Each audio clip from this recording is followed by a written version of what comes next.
beaucoup. Merci à la ville de Fribourg. Merci tout particulièrement à Natacha, son service culturel. Je suis très heureuse de connaître Fribourg. J'étais venue souvent en Suisse. Je ne sais pas pourquoi je n'étais pas passée à Fribourg. Et c'était une erreur grave voilà, qui est réparée. Et donc, je vais essayer de vous proposer quelques réflexions. J'espère qu'elles ne seront pas trop détachées des préoccupations que vous pouvez avoir, en partant peut-être du général et puis pour aller vers le particulier. Peut-être un premier point, moi, qui me frappe aujourd'hui, c'est à quel point la culture est tout à la fois centrale dans le débat public, souvent instrumentalisée, et puis à d'autres moments, bon, on la range dans son placard. C'est frappant en France en ce moment avec notre crise des Gilets jaunes, et on voit bien, on a ouvert un grand débat national, et dans ce grand débat national, le terme culture n'est pas présent. Alors, ce moment est caractérisé par l'emprise de l'économie. Je pense que vous le ressentez aussi. Hein. Partout, on essaye de marier, pour le meilleur et pour le pire, l'économie et la culture. Je crois que c'est très important de le faire, mais tout en ayant en tête, et je voudrais insister là-dessus tout au long de ma présentation, sur le fait que l'efficacité d'une politique culturelle ne saurait être mesurée simplement à l'aune des retombées économiques de cette politique culturelle, même si elles sont importantes. On crée des emplois, on crée ce qu'on appelle, nous, en économie, des externalités, mais on investit dans la culture aussi pour la culture, pour le vivre ensemble, pour le patrimoine, pour le lait aux générations futures, etc. Alors, il me semble que la période présente est caractérisée au moins par 5 mouvements. Le premier, c'est l'immédiateté, et allant de pair avec l'immédiateté, l'accélération. L'accélération qui induit beaucoup de changements pour les créations culturelles et pour les politiques culturelles. Je vous en donnerai 2 exemples qui m'ont amusé sans vraiment m'amuser. Le premier, c'est un nouvel outil numérique qui vient de sortir, qui s'appelle Video Speed Controller. Et alors, ça vous permet de voir un épisode de série accéléré en 1,3 fois, ce qui permet de le voir en 17 minutes au lieu de 22. Et donc, vous pouvez en voir plus dans une même soirée ou une même nuit. C'est le fast-food de la série. Et puis, vous avez une start-up française numérique dans le champ culturel, si je puis dire, qui s'appelle Coops. Vous remarquerez que c'est books inversé. Et ça marche par abonnement. Et grâce à cet abonnement, vous avez des condensés d'ouvrages. Donc, vous pouvez avoir l'air très cultivé et en peu d'efforts. Mais derrière ça, il y a quelque chose qui est quand même très intéressant. C'est-à-dire qu'il y a peut-être une tendance à la boulimie culturelle ou à quelque chose qui ressemble à cela, et j'y reviendrai. Ce que je viens de dire va de pair avec la surabondance qui a été évoquée tout à l'heure et sur laquelle je reviendrai, c'est-à-dire une propension à la surproduction qui ne date pas d'aujourd'hui, hein, qui a toujours été très forte dans le monde culturel, qui peut s'expliquer comme un mode de gestion du risque. On ne sait pas très bien ce qui va marcher, donc on produit beaucoup et on verra bien. Et ce qui est très frappant, et à rebours d'autres industries, c'est que c'est aussi un mode de gestion des crises. C'est-à-dire quand ça va mal, on surproduit dans l'espoir de produire quelque chose qui va fonctionner extrêmement bien. Et ça, c'est très atypique dans le champ culturel. Alors, on le voit, par exemple, dans le domaine de l'édition, avec le nombre de titres nouveaux qui paraissent chaque année. 45 000 en France, ce qui est beaucoup trop par rapport à ce que peut absorber le marché, le libraire et même le supermarché, dirais-je. Et puis, un rapport entre, par exemple, dans le champ du spectacle vivant, un rapport qui est peut-être trop déséquilibré entre le nombre de productions nouvelles et le nombre de représentations. C'est un sujet qu'on avait déjà évoqué il y a bien longtemps pour le ministre Jean-Jacques Ayagon dans un travail sur l'intermittence, mais je crois que c'est un sujet qui est récurrent et qui interroge beaucoup de choses, parce qu'on voit bien pourquoi on est tenté de surproduire, parce qu'il y a tant de choses à faire et tant d'artistes qui ont beaucoup d'idées, etc. Mais en même temps, la faiblesse du nombre de représentations est la source de beaucoup de frustration et peut-être aussi de surcoût. Donc il y a là aussi un bon équilibre à trouver. Autre élément, l'emprise de l'événementiel, qui va sans doute avec l'immédiateté et l'accélération, mais cette emprise de l'événementiel est extrêmement frappante, par exemple, dans le domaine des musées. Et je crois qu'il ne faut pas mépriser cela, parce qu'en même temps, c'est une manière de faire venir des jeunes qui peut-être ne seraient pas venus dans les musées. Moi, je l'ai vécu, j'ai été pendant 6 ans au conseil d'administration du Louvre. J'ai bien vu, par exemple, simplement le fait d'ouvrir la nuit de temps en temps fait venir un public nouveau, qui vient peut-être pas pour les œuvres, mais c'est pas grave, il entre dans le musée et c'est déjà pas mal.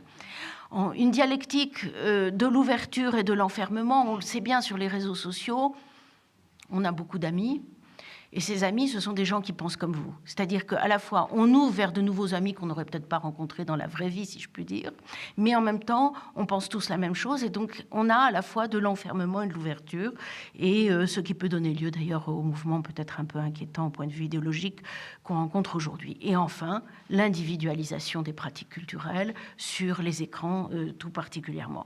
Voilà donc toute une série de mouvements qui sont importants et qui sont un peu l'arrière-fond avec lequel on travaille quand on est un artiste, quand on est un écrivain, quand on est un auteur en général, ou quand on essaye de mener une politique culturelle. Alors, pour essayer de préciser un peu tout cela, j'ai prévu de développer 2 points. Premier point, peut-être un peu plus généraliste, sur ces transformations radicales que l'on rencontre, qui me semblent conjuguer à la fois le global et le numérique, et puis quelques réflexions sur des voies nouvelles. Et ce qui m'a frappé d'ailleurs dans la visite que nous avons eue, par exemple tout à l'heure, c'est à quel point les exemples que je vais vous proposer, qui sont des exemples plutôt français, vous verrez qu'ils font écho finalement à ce qui se fait dans la ville de Fribourg, et donc je crois que ce sera peut-être stimulant de ce point de vue-là. Alors le premier point donc sur cette transformation radicale, c'est la globalisation. La globalisation, on la voit tous les jours, elle est largement critiquée. Elle est intéressante dans le champ culturel parce qu'on croit peut-être y échapper, parce que le champ culturel, c'est là où s'expriment peut-être les identités et ce qui peut être local, mais en réalité, on la voit partout, cette globalisation. Elle induit d'ailleurs de nouvelles concurrences. Prenez par exemple le marché de l'art. Qu'est-ce que veut dire la globalisation sur le marché de l'art? Ça veut dire, comme il y a de plus en plus de musées partout, et qui paradoxalement se ressemblent beaucoup, c'est un des effets de la globalisation, eh bien, on voit le prix, tout simplement, des œuvres d'art qui explose. Il faut voir que le chiffre d'affaires des enchères mondiales l'an passé a augmenté de 18%, et les prix de la même manière. Et quelles sont les industries dont le chiffre d'affaires augmente de 18% en un an? Elles ne sont pas si nombreuses aujourd'hui. Pour acheter un Zhao-Wauki, pour prendre un artiste important, il faut 155 millions de dollars. Alors évidemment, tous les musées ne sont pas obligés d'en acheter un, mais quand même, on voit quand même les concurrences, ces concurrences qui vont s'exercer et qui s'exercent ensuite entre les pays, entre les musées, entre les offres culturelles, etc. La globalisation, elle est aussi celle des industries culturelles. Peut-être y a-t-il des musiciens ici, mais on sait très bien que le nouveau mode de consommation de la musique, c'est le streaming. Le streaming, ce sont des plateformes, et ce sont des plateformes qui offrent, par exemple, alors vous avez Apple et puis vous avez Spotify. Enfin, pour une fois, c'est une plateforme européenne, ça c'est peut-être une bonne chose, mais ces plateformes vont proposer quelque chose, je le dis de mémoire, comme 35 millions de titres sur Spotify. Alors on a à la fois la surabondance, la globalisation et le fait que du coup on a des distributeurs de musique qui sont très concentrés avec toutes les questions que ça peut poser. Donc la globalisation, on la voit au niveau généraliste, mais ensuite elle va se poser au niveau local, bien entendu, quand il s'agit de l'émergence d'artistes, etc. Globalisation qui va de pair aussi avec l'industrialisation du spectacle vivant. Je voudrais juste en dire un mot, car on y est très sensible en France, mais pas seulement en France, dans toute l'Europe et dans le monde. C'est-à-dire, on voit bien le rachat de salles qui se fait par des grandes entreprises comme Live Nation, américaine, dans une moindre mesure le groupe Bolloré en France par exemple, et non seulement rachat de salles, mais aussi rachat de festivals, des marques, et des festivals qui deviennent du coup des marques mondiales. Vous avez par exemple Tomorrowland, qui est un festival de DJ qui se tient en été en Belgique, 400 000 places qui se vendent en quelques heures. Donc voilà, on a cet événementiel globalisé et on a à présent, pas tellement loin d'ici, à l'Alpe d'Huez, ce festival qui s'installe de nouveau et avec un chiffre d'affaires de 57 millions d'euros. On est loin donc des petites structures et des logiques des petites structures. Et prenez un autre festival peut-être moins, tape à l'œil, comme Rock en Seine, qui a été revendu à Mathieu Pigasse, banquier, et AEG, qui est une entreprise américaine, pour plusieurs millions d'euros. Voilà. Et l'argent qui avait été versé, ça c'est intéressant du point de vue des politiques culturelles, qui avait été versé sous forme de subvention par la région Île-de-France pour ce festival, eh bien, bon, on ne l'a pas récupéré dans l'affaire. Donc voilà, la globalisation, c'est aussi évidemment la concurrence pour le tourisme, et ce tourisme global est extrêmement important. Il y a donc des concurrences entre les pays.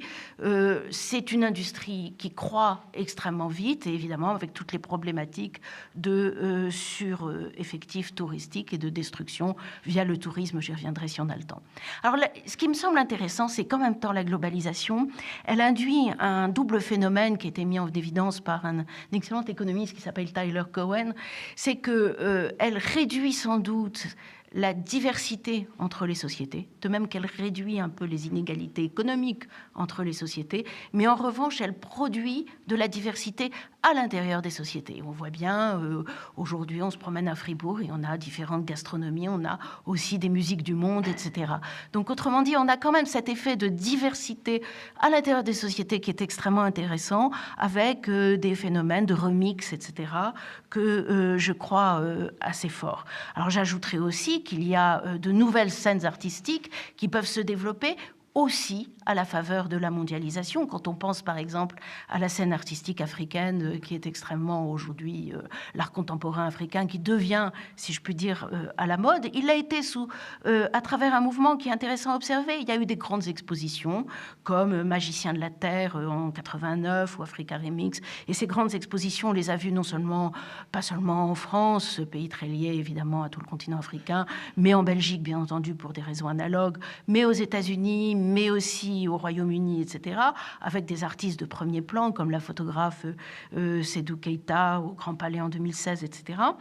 Ensuite, vous avez des grandes collections qui se développent, dont une qui est suisse, celle de Jean Pigotti à Genève. Et puis, vous avez le soutien qui va arriver d'une institution puissante, qui est la Biennale de Venise. Et là, se constitue véritablement un marché de l'art qui se développe, pas seulement à travers les diasporas, si je puis dire, africaines, mais aussi en Afrique même, à travers, par exemple, une fondation pour l'art contemporain à Cotonou. Ce n'était pas inscrit d'avance. Voilà, je vous ai mis juste un exemple d'un artiste qui est exposé à Beaubourg. Là, vous avez une photographie qui est assez intéressante. Voilà, alors j'essaye d'aller plus vite. Le numérique, maintenant. Le numérique, qu'est-ce qu'il fait à tout ça ? Eh bien, il complique encore un peu les choses et il va se conjuguer à la globalisation. Qu'est-ce qu'il fait, le numérique ? Alors, je vais aller très vite. Je pense qu'on peut garder ça pour peut-être le débat. Il individualise, bien entendu, les pratiques culturelles, ce qui pose beaucoup de questions, d'ailleurs, par rapport à la politique publique. Il induit un moindre rapport à la propriété. Prenons l'exemple de la musique. On ne possède plus les œuvres, on les écoute en streaming. Une économie de la gratuité est donc liée à une économie de la donnée, parce que quand c'est gratuit, il faut bien monétiser quelque chose, et c'est la donnée. Une infinie diversité de l'offre, plus grande encore qu'auparavant. On trouve tout sur Internet. Il y a des milliards de pages qui sont en concurrence. Et de ce fait, on a besoin de recommandations. Donc, toute une économie de la recommandation. Et on se met entre les mains de ceux qui vont nous proposer ces recommandations. La concurrence des plateformes. Et les plateformes, j'évoquais Spotify tout à l'heure, qui est européenne. Mais à part Spotify, soyons clairs, elles sont pour l'essentiel, en tout cas les grandes plateformes, qui ont le pouvoir et qui ont en grande partie le pouvoir culturel. Elles sont nord-américaines et chinoises. Déstructuration parfois du tissu urbain, parce que quand Amazon au départ c'était des livres, et puis c'est de plus en plus de choses, ça veut dire aussi la déstructuration, au moins pour partie, du tissu urbain, puisque ce qui va se passer, c'est la disparition de beaucoup de commerces de détail. La désintermédiation, beaucoup dans une chaîne de valeur qui va de l'auteur jusqu'au consommateurs culturels, eh bien, il y a des intermédiaires qui disparaissent, ou des intermédiaires, en tous les cas, qui sont largement mis en question. Le libraire, par exemple, avec une baisse de la valeur et donc un bouleversement des modèles économiques. Et enfin, dernier point et pas des moindres, la création qui est interrogée. Regardez tout ce qui se passe du côté de l'intelligence artificielle et qui est extrêmement intéressant, hein, où on voit des créations faites à partir de robots. Voilà, alors beaucoup de questions et peu de réponses. Alors je vais essayer quand même d'en évoquer quelques-unes, en tous les cas d'évoquer quelques voies de réflexion autour de quelques points. Le premier, le participatif, évidemment. Ce n'est pas simplement l'air du temps, ça signifie quelque chose. Et l'engagement qui va de pair, qu'est-ce que ça veut dire? Ça veut dire qu'on est aujourd'hui, et c'est sans doute l'antidote de la globalisation, dans des logiques de proximité, de diversité, de participation, de co-création. Le deuxième élément, c'est la déconstruction des frontières entre le privé et le public, on voit bien que tout ça explose, frontières entre les disciplines, ça ne date pas d'aujourd'hui, mais ça s'accentue beaucoup, frontières aussi par rapport à quelque chose qui était très fort, notamment dans les politiques culturelles françaises, je ne sais pas si c'est le cas en Suisse, mais c'est celle de la séparation entre, je pourrais dire, l'excellence et le populaire, et j'en dirai quelques mots. Et puis enfin, dernière voie de réflexion, l'impératif de soutenabilité qui est au cœur de la réflexion qu'on a aujourd'hui et qui est évidemment fondamental. Il faut des modèles économiques soutenables qui tiennent la route dans le long terme. Il faut des modèles économiques qui soient soutenus aussi par le politique dans le long terme. Il faut donc des consensus autour de la culture et tout ça implique peut-être aussi un peu d'évaluation, de mise en question quelquefois, qui sont parfois nécessaires. Alors je commence par le participatif et l'engagement. On glisse aujourd'hui de la croyance dans une économie de l'offre. On se disait, par exemple, on va mettre sur tout le territoire de l'offre culturelle et dans le fond, ça créera sa demande. Et on voit bien que ça ne crée pas la demande parce que ça se heurte à des obstacles socioculturels que nous connaissons tous. Alors on a essayé d'y répondre et je crois que les réponses, en tout cas qu'on donne en France aujourd'hui, ne sont pas appropriées. C'est celle d'une démocratisation par le prix ou par la gratuité ou par les passes culture, c'est-à-dire donner de l'argent. Et je crois, ça me semble assez évident, ce sont le résultat de toute la sociologie de la culture, que les barrières ne sont pas des barrières économiques ou elles le sont de manière assez périphérique. Ce qui est important, c'est évidemment d'arriver à déconstruire des barrières qui sont beaucoup plus c'est pas fait pour moi ou ça m'intéresse pas, etc. Et donc ça implique une réflexion d'une toute autre nature, peut-être des politiques de gratuité sélective, mais surtout tout le travail sur l'intermédiation. Quel type d'intermédiation qui passe aussi peut-être aussi par une offre révisée. J'évoquais tout à l'heure l'événementiel. Pourquoi pas, hein? Si c'est ce qui intéresse une partie des publics, quelque chose qui frappe, pourquoi pas? Moi, j'avais travaillé il y a longtemps avec Jacques Lang. On avait lancé les journées du patrimoine. C'est de l'événement. Les gens vont faire le patrimoine ce jour-là. Il y a eu la fête de la musique, etc. Donc l'événementiel, ça peut aller en parallèle avec un travail de fond. La volonté maintenant de participer, c'est une évidence. Alors on la voit à travers ce qu'on pourrait appeler des consommations citoyennes qui passent par des recommandations qui ne sont pas celles des plateformes cette fois-ci, mais celles des individus qui se parlent soit dans la vraie vie, soit autrement, et à travers des interactions. Et je voudrais mentionner cet anthropologue japonais que j'ai trouvé intéressant. La culture de la participation est une culture avec des frontières relativement fines, avec l'expression artistique et l'engagement civique. Et je trouve que ce lien entre, justement, culture de la participation, expression artistique et engagement civique, c'est quelque chose qui doit vraiment être mis en avant. Un fort soutien à la création et au partage de création, une forme de mentorat informel entre les anciens et les nouveaux membres, une culture de la participation est également une culture dans laquelle les membres croient en la valeur de leur contribution, ressentent les liens sociaux forgés entre eux, etc. Voilà, donc des expériences partagées, partage de vidéos, mais je voudrais insister là-dessus. Par exemple, on voit des phénomènes extrêmement intéressants se développer aujourd'hui autour de l'autoproduction. Les plateformes d'auto-édition, par exemple, où les artistes musiciens qui, grâce aux technologies contemporaines, peuvent s'autoproduire et qui leur permettent d'entrer dans les mondes culturels. Là, c'est pas seulement le côté consommateur, c'est aussi le côté producteur. La participation, évidemment, c'est aussi le financement participatif, très important. J'y crois beaucoup, moi. Et financement participatif, d'une certaine manière, ça a toujours existé. Mais Internet change évidemment la donne et change surtout la dimension que ça peut prendre. Ça peut être et surtout ce qui me semble intéressant dans le financement participatif, c'est pas seulement l'argent, je dirais, qu'on arrive à récupérer. C'est pas négligeable évidemment parce que ça peut aider à boucler un budget. C'est surtout l'engagement que ça implique, c'est-à-dire les gens qui vont donner de l'argent se trouvent engagés et vont aussi ils vont constituer une espèce de réseau de soutien de ceux qui ont participé à tel ou tel financement. Alors, je vous ai mis un exemple parce qu'il est amusant, mais qui n'est pas nécessairement le plus significatif. Non pas celui-ci, ça c'est un tout petit financement participatif, tout simplement pour un jardin dans un petit village. Mais là, vous avez celui dont on a beaucoup parlé en France, qui est pour un château, qui est dans un état absolument catastrophique. Vous allez voir, là, vous voyez, il y a de l'herbe qui pousse partout, etc. Et l'idée qui a prévalu, c'était de rendre les gens propriétaires avec 50 € d'un petit bout du château. Alors, ils ont reçu un titre de propriété, donc il y a eu plein d'argent et plein de contributeurs, comme vous le voyez, presque 18 544. Mais ce qui est intéressant là-dedans, c'est que dans le fond, ce que les gens expriment, c'est aussi une empathie avec les projets culturels, et on trouve ça beaucoup dans le spectacle vivant, dans le cinéma, dans la vidéo, dans les jeux vidéo, etc. Voilà. Donc, un point qui me semble central, c'est cette volonté donc, de participer. Je crois qu'on ne peut plus aujourd'hui développer des politiques culturelles sans avoir cela en tête. Alors, déconstruction des frontières, ce sera ma deuxième piste de réflexion. Cette déconstruction des frontières, elle peut se faire à beaucoup de niveaux. Je reviendrai sur chacun des points. Il me semble qu'elle est très forte aujourd'hui entre les champs disciplinaires, entre les formes artistiques, et explose par exemple la séparation qui a été longtemps forte entre art et artisanat, entre art et luxe, pour le meilleur et pour le pire. On verra aussi que se déconstruisent les frontières, me semble-t-il, entre l'excellent et le populaire, et puis entre le privé et le public, avec la vogue des fondations, qui est très forte. Ça existait déjà de manière assez forte en Suisse, moins en France, mais on voit ça beaucoup se développer. Ça pose quand même beaucoup de questions, avec la privatisation des lieux de culture.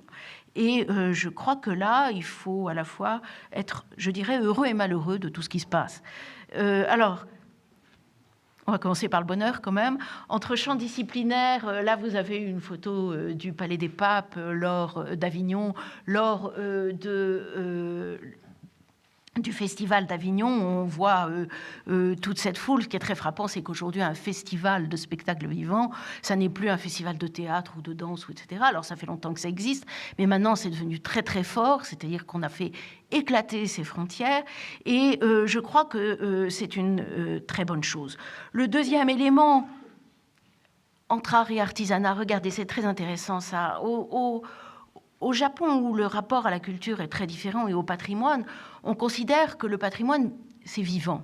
Mais c'est vivant à tel point qu'on classe des bâtiments, mais on classe aussi des individus qu'on appelle trésors nationaux vivants. Et vous voyez quelqu'un qui est classé, voilà, qui est un grand artiste, en fait, hein, qui s'appelle Moriguchi. Et cet artiste, en fait, c'est un artiste de l'artisanat. Hein. C'est-à-dire, ce qu'il fait, c'est la peinture sur kimono. Hein. C'est de l'artisanat. Mais en fait, on considère à la fois que c'est un trésor patrimonial et que ça fait partie pleinement de l'art. Et il me semble que c'est très, très intéressant, cet éclatement des frontières donc, entre ces domaines, et j'y reviendrai tout à l'heure sur des exemples. Enfin, éclatement des frontières entre l'art et le luxe. Alors là, ça, c'est frappant. Et là, l'ambivalence est grande. Vous avez, par exemple, une grande artiste, Joana Vasconcelos, qui est une artiste portugaise, qui avait fait ce qu'elle appelle des Valkyries, et là, vous les voyez à Versailles. Elle a aussi installé des Valkyries dans un grand magasin de luxe qui s'appelle Le Bon Marché à Paris. C'est quelque chose d'assez beau. Mais alors, j'écoutais une interview d'elle et elle disait « Oui, je suis contente parce que mes Valkyries au Bon Marché, elles retrouvent le même public que dans les musées. » Et j'aurais bien aimé être en face d'elle et lui répondre, c'est justement ça le problème, c'est-à-dire qu'il faut sortir de ce seul public, et on va en parler. Alors vous voyez justement dans l'éclatement des frontières, moi je trouve extrêmement important de faire éclater les frontières entre l'excellence et le populaire. Alors l'excellence, pardon, la photo est mauvaise, c'est une capture d'écran d'une émission que j'aime beaucoup sur Arte qui s'appelle Le Dessous des cartes. Et cette émission essaye d'expliquer, enfin, c'est l'excellence Arte, hein, c'est la très grande qualité, mais je crois que le travail que fait de plus en plus Arte, c'est d'essayer de mettre cette excellence à portée de tous à travers des émissions qui sont assez faciles à écouter, mais c'est vrai qu'on a beaucoup de mal à sortir de là. C'est-à-dire la Arte, chaîne franco-allemande, reste en dessous de 3%, autour de 3% d'audimat, c'est trop peu, c'est très peu. Et un magasin Leclerc. Alors pourquoi un magasin Leclerc? Lorsque, au début du ministère de la Culture, quelqu'un qui était un grand bonhomme, qui s'appelle Augustin Girard, qui a créé le département des études du ministère de la Culture en France et qui avait beaucoup travaillé avec André Malraux, réfléchissait un jour à la question justement de la démocratisation culturelle et il disait avec quelque amertume d'ailleurs, dans le fond, l'État finance ou les collectivités locales financent des opéras, des grandes salles de concert, etc. Mais le peuple, où est-ce qu'il consomme de la culture? Eh bien, s'il en consomme, c'est plutôt à la télévision et dans les supermarchés. Et ça, Leclerc l'a très bien compris. Et de plus en plus, il crée des espaces culturels Leclerc, beaucoup moins intimidants qu'une librairie, etc., où vous pouvez acheter des livres, des billets de spectacles, etc. Et alors cet éclatement donc, des frontières, je crois qu'il faut continuer de le travailler, car il est absolument essentiel. Alors, si j'essaye d'aller un petit peu plus loin, éclatement enfin des frontières entre privé et public. Là, vous avez, je dirais, le luxe. Et encore que ce sera intéressant de voir le profil des publics. Je pense qu'on est un petit peu plus au large. C'est la Fondation Louis Vuitton qui a ouvert récemment à Paris, dans le jardin d'acclimatation, avec un très beau geste architectural de Franck Gehry, et des expositions de premier plan. Alors c'est formidable d'un côté, ça accentue l'offre culturelle parisienne, etc. En même temps, ça inquiète beaucoup les institutions publiques, un peu perturbées par ça, qui se disent « mais le mécénat Vuitton, on l'a perdu, effectivement, ils l'ont perdu. Hein, c'est-à-dire que maintenant, l'argent privé va dans ces fondations. Et donc, il y a toute une réflexion à mener, justement, comment on fait évoluer la relation public-privé, comment on essaye de récupérer éventuellement de l'argent privé, on en a besoin, dans des lieux publics, et sachant que l'argent public va beaucoup aux lieux privés. C'est-à-dire que la Fondation Vuitton a été ouverte notamment grâce à beaucoup d'avantages fiscaux. Alors, si on regarde par exemple là, des lieux de culture, comme un musée qui n'est pas rien, mais qui n'est pas non plus le plus grand musée parisien, qui est le musée Jacques-Marandré, qu'est-ce qu'on fait? On loue des espaces, on travaille sur les espaces. Quand je regardais par exemple cet espace, je me disais la soutenabilité d'un modèle économique impliquera sans doute de jouer entre privé et public, et peut-être aussi de savoir valoriser ces espaces. J'espère que je choque personne, mais je pense que c'est un vrai débat.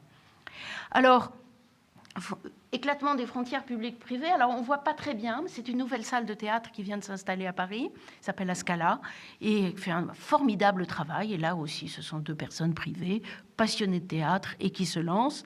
Et c'est pas facile, je dois dire, parce que la concurrence est sévère.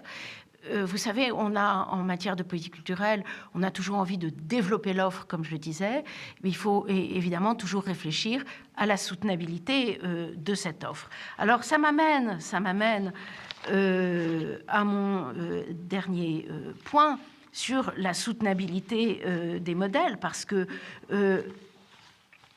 privatiser, c'est peut-être, mais c'est pas au sens de monétiser des espaces, pourquoi pas, mais sachant que ces espaces, évidemment, ils sont souvent très attractifs pour les entreprises privées. On observe, par exemple, que beaucoup d'entreprises, maintenant, veulent organiser des événements dans des espaces culturels qui souvent respectent les normes de sécurité, je ne sais pas ici, mais qui proposent un complément culturel, tel une exposition, un concert, etc. Donc voilà, ça va dans le sens de quelque chose qu'on attend.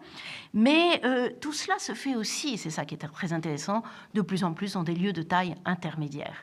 Et où vous avez par exemple une petite société qui s'appelle Opérel en France, et qui a été créée avec une autre, donc, et qui propose justement régulièrement des lieux de petite taille pour des rencontres de divers titres. Alors, comment faire que...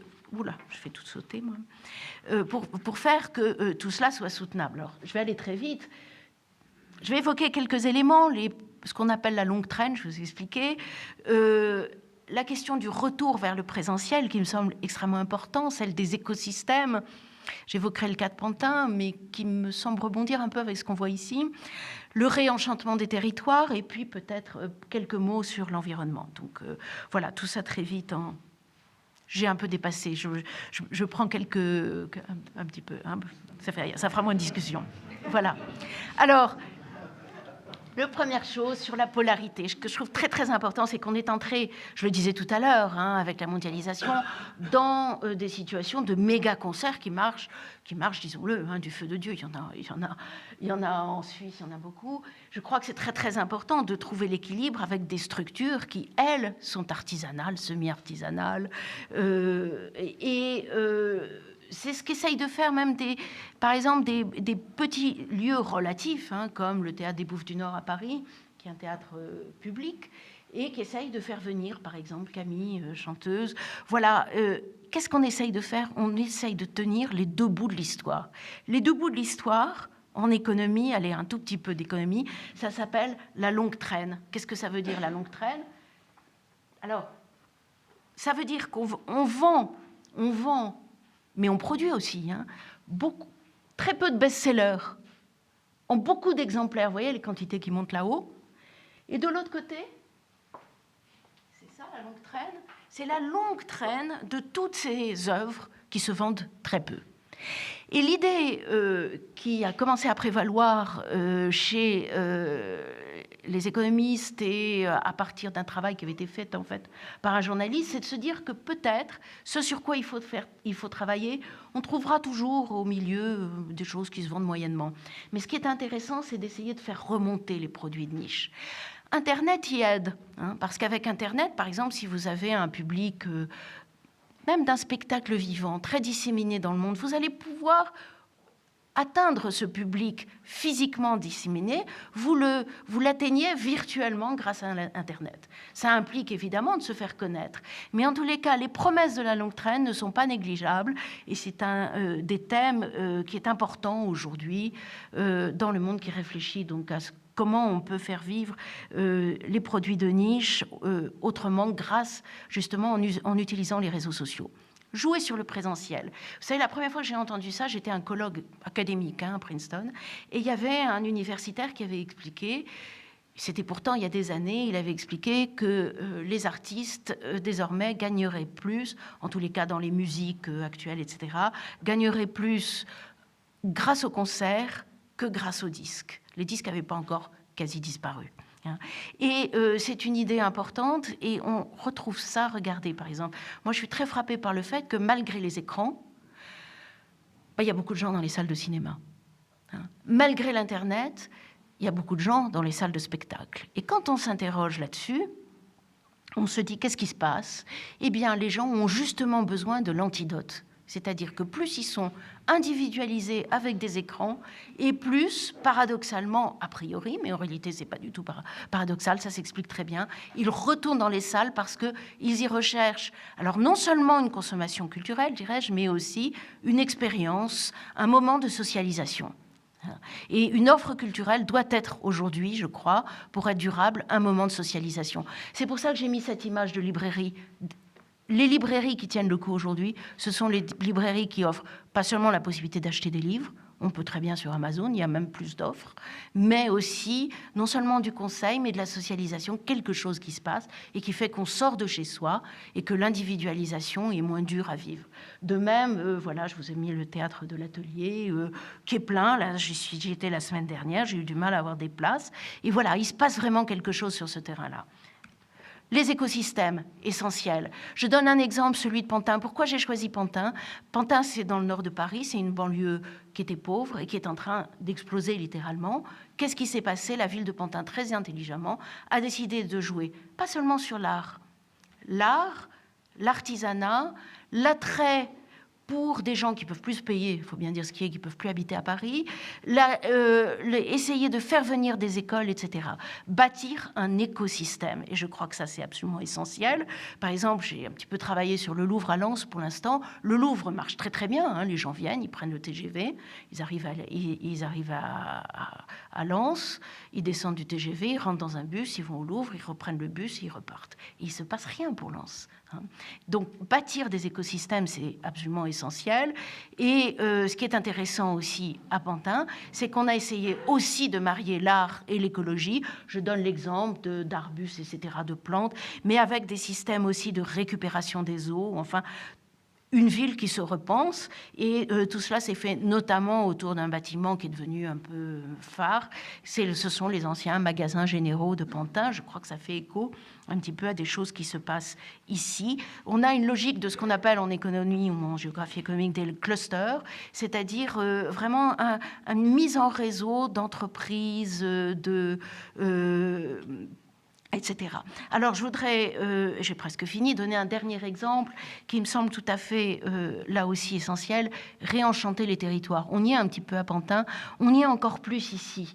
Là aussi, banlieue difficile, Clichy-sous-Bois, il y a, c'était en 2005, émeute très violente, et deux jeunes, je crois qu'ils étaient deux, sont électrocutés parce que la police courait derrière, ils rentrent dans un truc électrique et ils sont électrocutés. Les émeutes ont été très violentes, et c'était un endroit où il y avait une tour, la tour Utrio. Alors au départ, l'État a essayé de répondre en disant « on va faire une Villa Médicis », c'est-à-dire un lieu d'accueil des artistes, en banlieue, dans cette tour. En fait, on s'est aperçu que la tour, enfin, on a mis très longtemps à s'en apercevoir, disons-le. Hein. Mais on s'est aperçu que la tour n'était pas viable, on a détruit la tour et on a construit un bâtiment qui est provisoire, donc une structure éphémère, en attendant un véritable lieu qui sera à la fois un lieu de création et de transmission et qui s'appellera les ateliers Médicis. Donc voilà quelques exemples. Le dernier exemple que je pourrais mentionner, c'est le 6B à Saint-Denis, lieu de création à petit prix, pour des artistes et des artisans, toujours cette idée, avec, ils ont mis en place ce qu'ils ont appelé une plage festive pour accueillir les gens et des actions socio-culturelles à destination des habitants. Ça ressemble un peu à la visite rapide que j'ai eu le plaisir de faire de Fribourg.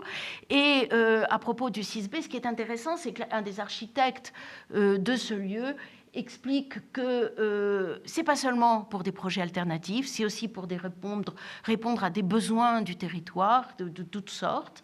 Et un effet positif, c'est que les aménageurs ont renoncé à construire le long du canal au profit d'un espace public. Ils se sont rendus compte que ça avait un intérêt et ont reconnu l'importance de la préservation de la dynamique culturelle qui était en jeu. Et là, le 6B est en train de se transformer en institution pérenne. Alors donc, je ne conclurai pas parce que j'ai vraiment dépassé mon temps. Je voulais juste peut-être dire un seul mot. C'est je trouve que tout ça est d'autant plus important qu'on est dans un moment qui, idéologiquement, politiquement, etc., est extrêmement inquiétant. Et je crois que vraiment la culture doit être un des leviers pour repenser une société un petit peu plus inclusive et un petit peu plus généreuse. Voilà, merci.